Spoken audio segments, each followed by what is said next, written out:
वह बचपन से बहुत दयालु थे। जब वह किसी गरीब को देखते थे तो उनके अंदर दया भाव जागृत हो जाता था। तो वह कभी किसी को तोल में ज्यादा दे देते थे तो कभी किसी का पैसा कम ले लेते थे। लेकिन वह एक दिन पकड़े गए। जब चाचा जी ने देखा तो बहुत गुस्सा से कहा, तुम तो मेरा दुकान लुटा देगा। लेकिन फिर एक दिन ब्रह्मा बाबा को बोले, देखो तुम अब बड़े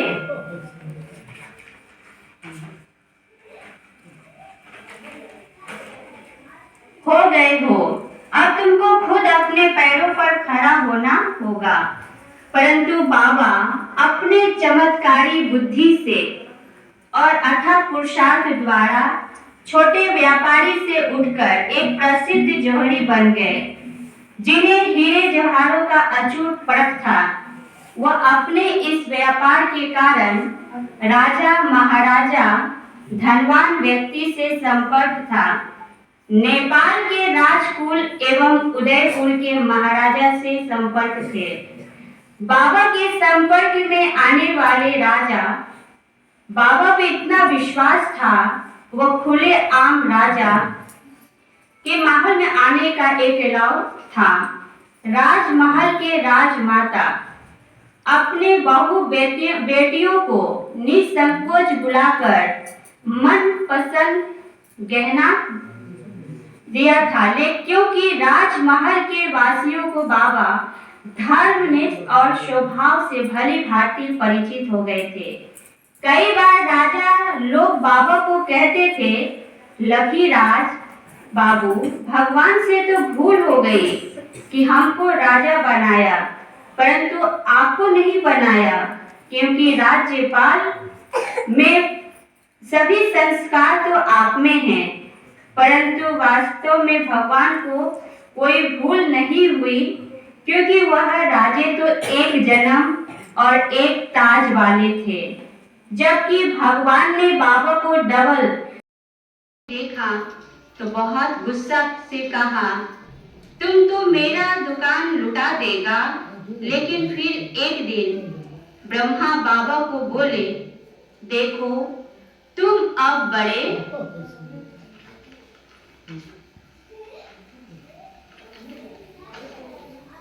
हो गए हो, अब तुमको राजा महाराजा धनवान व्यक्ति से संपर्क था। नेपाल के राजा व खुले आम राजा के महल में आने का एक अलाव था। राजमहल के राजमाता अपने बहु बेटियों को निसंकोच बुलाकर मन पसंद गहना दिया था। लेकिन क्योंकि राजमहल के वासियों को बाबा धर्मनिष्ठ और स्वभाव से भली भांति परिचित हो गए थे। कई बार राजा लोग बाबा को कहते थे, लकीराज बाबू, भगवान से तो भूल हो गई कि हमको राजा बनाया, परंतु आपको नहीं बनाया, क्योंकि राज्यपाल में सभी संस्कार तो आप में हैं। परंतु वास्तव में भगवान को कोई भूल नहीं हुई, क्योंकि वह राजे तो एक जन्म और एक ताज वाले थे। जबकि भगवान ने बाबा को डबल 2 ताज, पवित्रता का ताज और स्वर्ण मुकुट वाला देव महाराजा श्री नारायण बनाने का पुरुषार्थ कराया।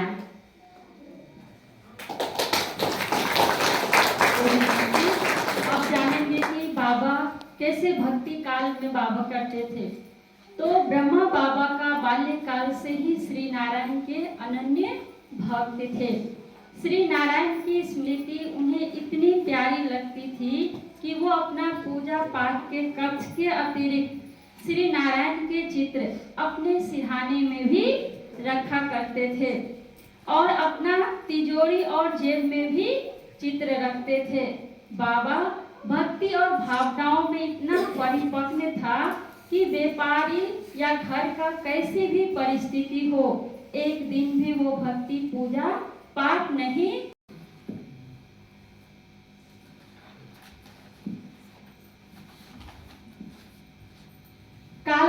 बुलावा, अगर काल आए तो क्या कहेंगे, ऐसा कह के तो टाल नहीं सकते। गुरु से भी बुद्धि हट गया और वह परम पिता परमात्मा की तरफ मुड़ गए, जो कि वास्तव में वह परम शक्ति गुरु हैं। और बाबा के मन में संपूर्ण निश्चय हुआ कि दिव्य दृष्टि और दिव्य बुद्धि का दाता केवल परमात्मा ही है और मुझे दिव्य चक्षु का वरदान परमात्मा ने दिया। और कुछ समय के बाद बाबा को निराकार परमात्मा का भी साक्षात्कार हुआ तथा कलयुग की सृष्टि का महाविनाश का भी साक्षात्कार हुआ। जिस समय की बम आदि कुछ भी नहीं बनी थी और ना ही कुछ चर्चा था, तब ब्रह्मा बाबा ने देखा कि बहुत भयानक बम बनाए गए हैं। उनका विस्फोट से अग्नि निकल रही है और बाबा को आभास होने लगा कि 5000 वर्ष पहले महाभारत युद्ध में जिन अस्त्र का प्रयोग किया गया और बाबा को यह भी साक्षात्कार कराया गया, परमात्मा ने अनेक देशवासियों आपस में एक दूसरे देश का शत्रु बन पड़े हैं और एक विश्व युद्ध होगा जिसमें कलयुग का महाविनाश होगा। और बाबा दिव्य दृष्टि भारत में गृह युद्ध, प्रकृति प्रकोप, 5 विकार द्वारा विकराल युद्ध होगा। विनाश का ये डरावना दृश्य को देखकर बाबा का शरीर कांपने लगा और बाबा ने यह भी देखा कि 10 फुट पानी का बाढ़ आई।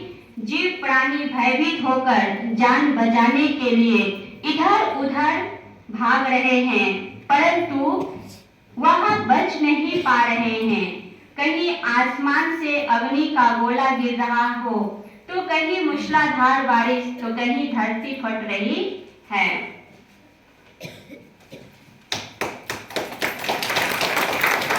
और यह सब जगह लोग हाहाकार मचा रहे और यह विनाश का दृश्य देख बाबा का आंख से आंसू की धारा बह रही थी और बाबा कह रहे थे, बस करो प्रभु, बस करो, मुझसे सहन नहीं हो पा रही।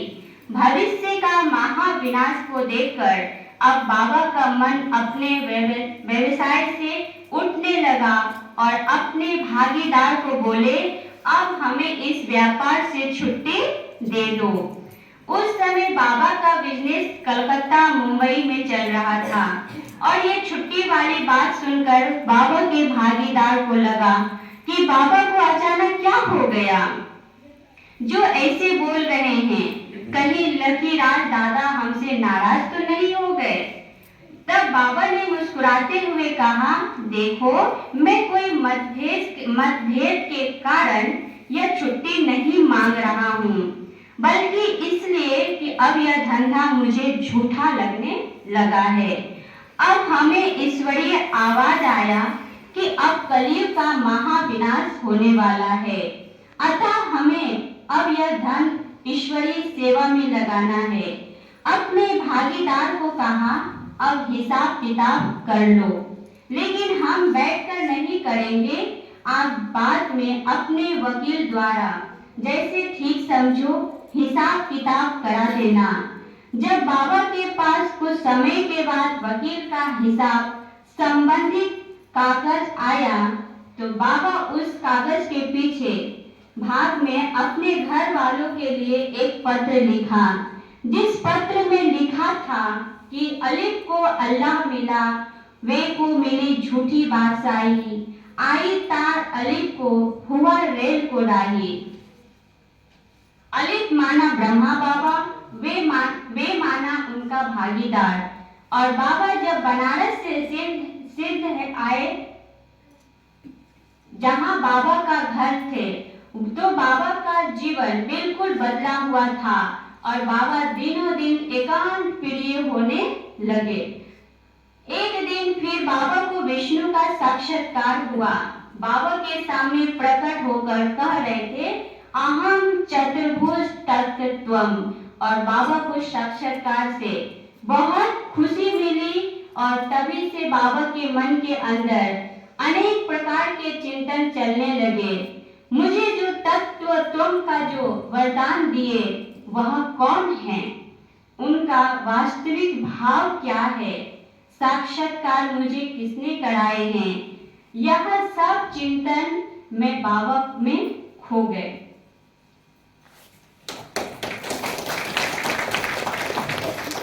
अब बातें, यह सन 1936 की बात है।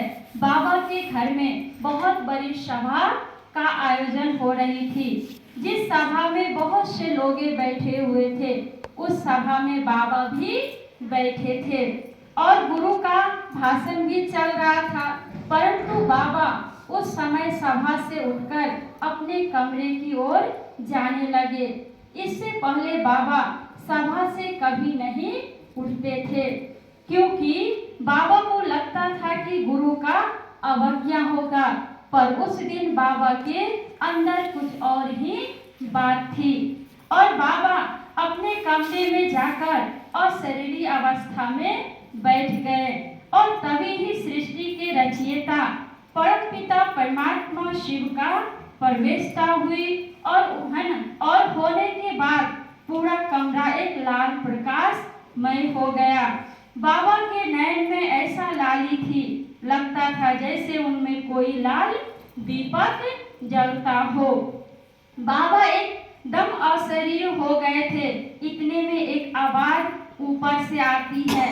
मालूम हुआ जैसे कि बाबा का मुख से दूसरा कोई बोल रहा हो। वह आवाज पहले धीमी धीमी फिर ज्यादा होने लगा। वो आवाज थी, निजानम स्वरूपम शिवोहम शिवोहम, ज्ञान स्वरूपम शिवोहम शिवोहम और प्रकाश स्वरूपम शिवोहम शिवोहम। उसके बाद बाबा की आंख बंद हो गए। वह एक अद्भुत दृश्य और वह वातावरण एक अद्भुत थी। और बाबा के नयन खुले तो है ना, बाबा का जब नयन खुले तो बाबा ऊपर नीचे है ना चारों ओर आश्चर्य से देखने लगे। उन्होंने जो कुछ देखा था उनकी स्मृति में वो इतनी लवलीन थे और ये सब दृश्य बाबा की बहुएं देख रही थी। और जब बाबा से पूछा बाबा वो कौन था, तब बाबा बोले वो एक लाइट और एक माइट थी। और कुछ समय के बाद बाबा को फिर से साक्षात्कार हुआ कि एक ऐसी नई दुनिया जिनको हम शांति धाम कहते हैं, है ना। हम सभी को बाबा ने बताया ना कि हम सभी की आत्मा का घर कहाँ है, शांति धाम। तो बाबा को श्री बाबा के आने के कुछ समय के बाद बाबा को शांति धाम का भी साक्षात्कार हुआ।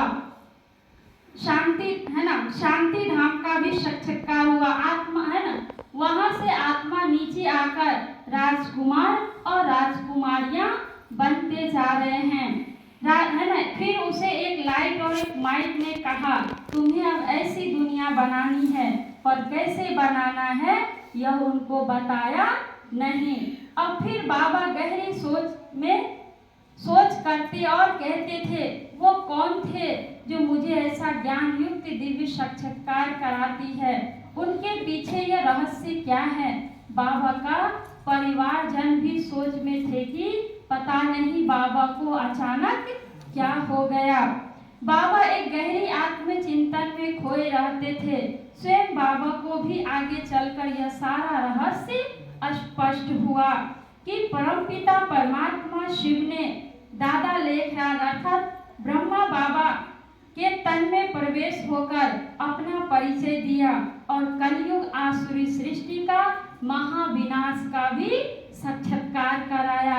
फिर बाबा महाविनाश का साक्षात्कार होने के बाद सतयुग नई सृष्टि का भी साक्षात्कार कराए और पावन सृष्टि का है ना स्थापना निमित्त अथवा माध्यम बनने का निर्देश दिया है ना। बाबा को आने के बाद बाबा ने पहले ये कलयुग सृष्टि का विनाश का साक्षात्कार कराए ब्रह्मा बाबा को, फिर एक नई सतयुग दुनिया का जो बाबा को ऐसी दुनिया बनानी थी। अब बाबा को अंदर ही अंदर ऐसा अभ्यास है ना आभास का अनुभव होने लगा कि भगवान अव्यक्त अथवा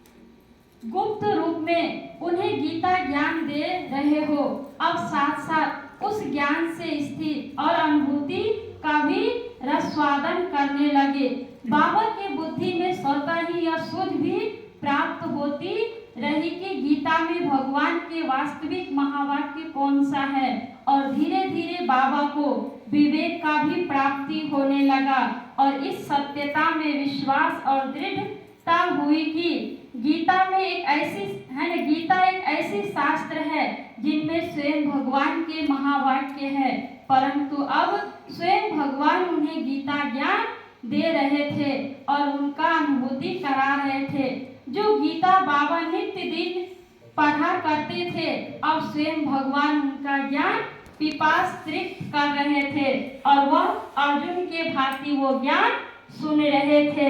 और बाबा को यह भी आभास होने लगा कि गीता में दिए वो वचन निभाने के लिए फिर से बाबा गुप्त रूप में आए। अब बाबा को यह भी निश्चय हुआ कि मैं शरीर नहीं, मैं आत्मा हूँ, है ना। फिर से श्री बाबा ने ब्रह्मा बाबा को कौन सा पाठ पढ़ाने लगा, मैं शरीर नहीं, मैं एक आत्मा हूँ।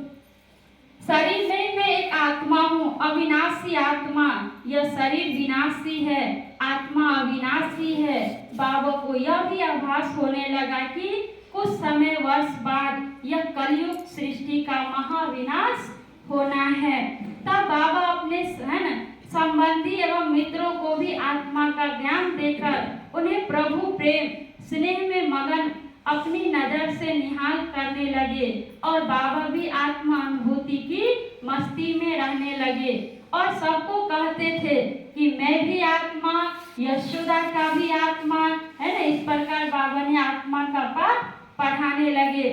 फिर बाबा कहते हैं और नर नारी को भी ऐसा अनुभव होने लगा कि उनका जीवन की ज्योति जग गई और आत्मा के निश्चय के साथ साथ उन्हें परम शांति का भी अनुभव होने लगा। उनका मन में विकारों के प्रति भी घृणा पैदा होने लगी और उनका खान पान शुद्ध होने लगा।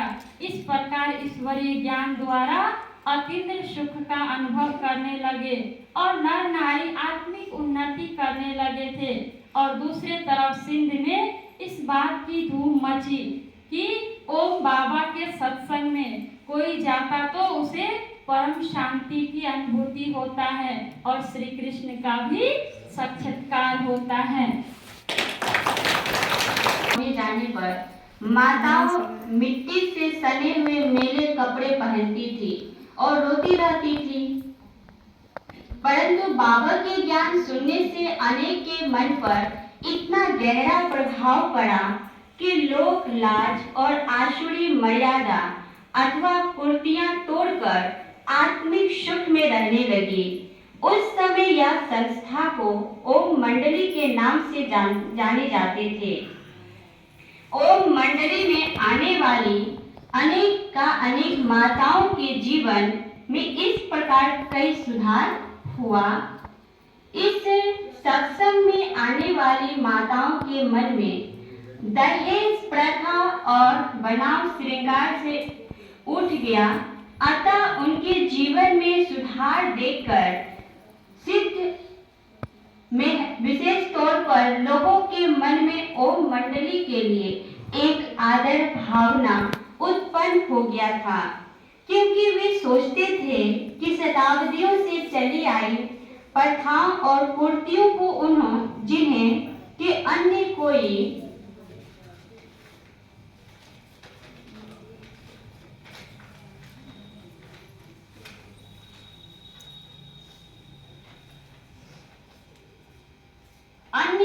नहीं तोड़ सका, वह ओम मंडली ने और ओम बाबा ने माताओं को मुक्त किया। अब सभी ज्ञान अभिलाषा पवित्रता प्रेमी माताओं, कन्याओं और भाइयों शांति के वातावरण में पूरी तरह ईश्वरीय ज्ञान के अध्ययन में लग गए। उन्हें अपने जीवन में अपार आत्मिक सुख का अनुभव होने लगा और इस प्रकार ज्ञान देते हुए परम पिता परमात्मा ने प्रजापिता ब्रह्मा का नाम का अभी अर्थ बताए, बाबा ही वास्तव में प्रजापिता ब्रह्मा है, क्योंकि उनके मुख द्वारा परमपिता परमात्मा ने शिव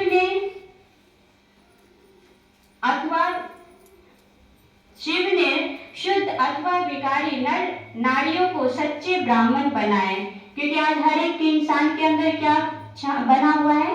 विकार से घिरे हुए हैं। क्योंकि हर एक मनुष्य विकार से जब पीड़ित हो गए तब परमात्मा ने आके विकारों से क्या किए? मुक्त किए।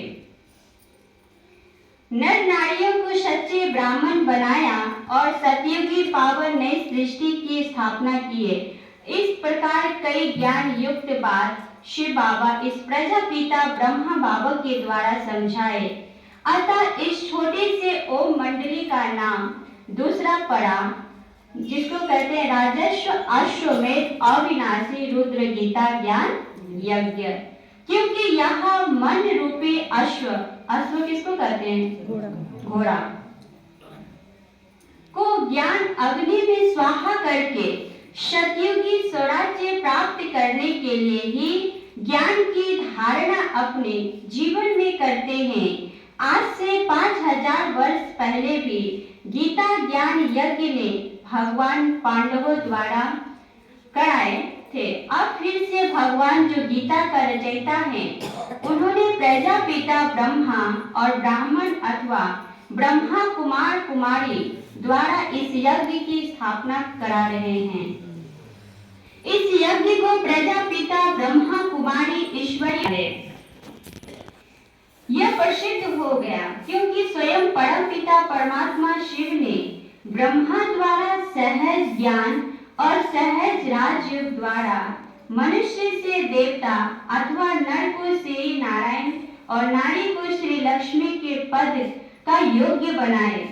प्रजापिता ब्रह्मा के साकार माध्यम द्वारा स्थापना की ज्योति बिंदु परमपिता परमात्मा शिव प्रतिदिन परम धाम से ब्रह्मा के तन में आकर उनके मुख का आधार तन लेकर मनुष्यों को पतित से पावन बनाने के लिए सहज गीता ज्ञान देते और सहज राजयोग सिखाते रहे। इस प्रकार भगवान का कार्य 1936 से लेकर 1950 तक यह यज्ञ सिंध हैदराबाद